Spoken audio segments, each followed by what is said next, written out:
വേനൽക്കാലം ആരംഭിച്ചതോടെ ജനവാസ മേഖലകളിലേക്ക് കാട്ടുമൃഗങ്ങൾ കൂടുതലായി ഇറങ്ങിത്തുടങ്ങി.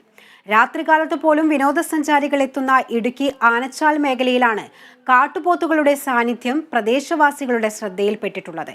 സമീപത്തെ വനമേഖലയിൽ ഇവിടുന്നെങ്കിലുമാകാം കാട്ടുപോത്തുകൾ എത്തിയതെന്നാണ് നിഗമനം. ദിവസങ്ങൾക്ക് മുമ്പ് ജനവാസ മേഖലയായ ബൈസൺ വാലി മേഖലയിൽ കാട്ടുപോത്തിറങ്ങിയത് ആളുകളിൽ ആശങ്ക പരത്തിയിരുന്നു.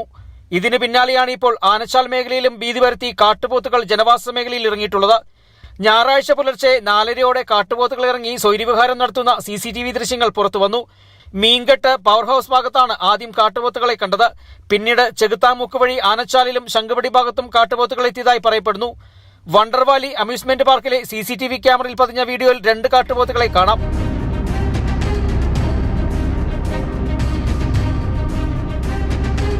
ജനവാസ മേഖലയിൽ കാട്ടുപോത്തുകളുടെ സാന്നിധ്യം ശ്രദ്ധയിൽപ്പെട്ടതോടെ ആളുകളിൽ ആശങ്ക ജനിച്ചിട്ടുണ്ട്. വനംവകുപ്പ് നിരീക്ഷണം നടത്തി ആശങ്ക ഒഴിവാക്കണമെന്നാണ് ആവശ്യം. Bineesh Antony, Kerala vision news, Idukki.